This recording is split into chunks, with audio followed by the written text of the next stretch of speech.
nandito ako ngayon dahil kinuha nila sa amin, sa ating lahat, higit sa lahat, sa akin, ang tatay ko.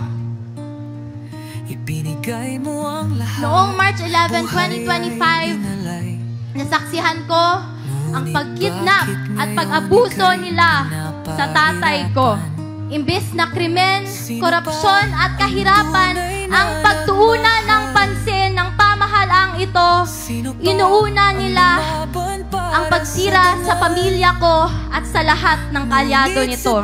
Pumili tayo ng matino at matapat sa paglilingkod kasi kung hindi, kawawa tayong lahat at ang mga susunod na henerasyon. Mahalagang magkaisa tayo sa araw ng eleksyon, May 12, 2025.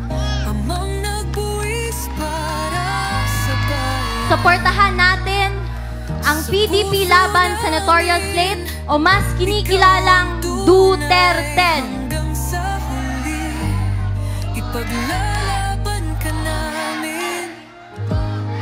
Mag-vote straight tayo at mag-block vote tayo upang mahirapan silang mandaya.